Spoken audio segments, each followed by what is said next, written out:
ఎక్కడ ఉంటుందండి మీ పొలం? ఇదేనండి. ఇది ఎన్ని నెలలుగా వ్యవసాయం చేస్తారు? మేము 10 సంవత్సరాల నుంచి అండి మాతా చేస్తాం.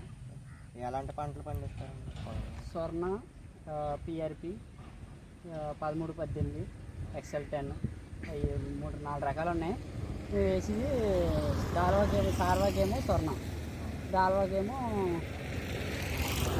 పిఆర్పి వేస్తాం. ఇది మీకు ఇదే వ్యవసాయం చేయాలనే ఇంట్రెస్ట్ ఎలాగ వచ్చిందన్న?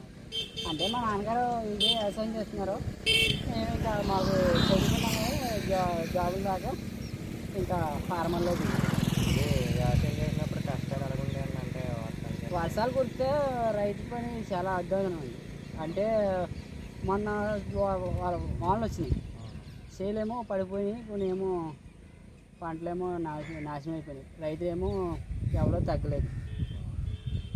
ఇది మీకు పెద్ద కష్టం ఏదనిపించిందన్న పొలంలో పంట రాకపోవడం? కష్టం ఏంటంటే వానలు వచ్చినప్పుడే కష్టం. దోమ మందులు అవి కొడతాం, ఆగితే పర్లేదు. మెయిన్ వాతావరణం అనుకూలించాలి. వ్యవసాయానికి మెయిన్ అనుకూలంగా ఆలోచిస్తే సరిపోతుంది. పంటలు అయితే మంచిదంటారు.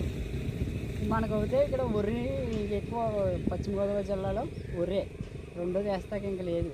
2 పంటలే కదా మనకి, సార్వా దాల్వా.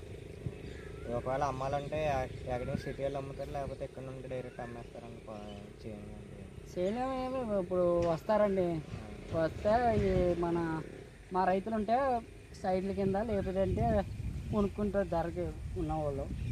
అది ఒకవేళ పళ్ళు పూలు అంటే ఎలాంటి ఏ పూలు వేస్తాను? పళ్ళు పూలు ఏమేయండి వేస్తే కూరగాయలు, బెండ, బీరకాయ, దోసకాయలు అవి వేస్తాం. అంటే ఖాళీ ఉండవు, లేకపోతే లేదు, పచ్చగడ్డి ఊడుస్తాం.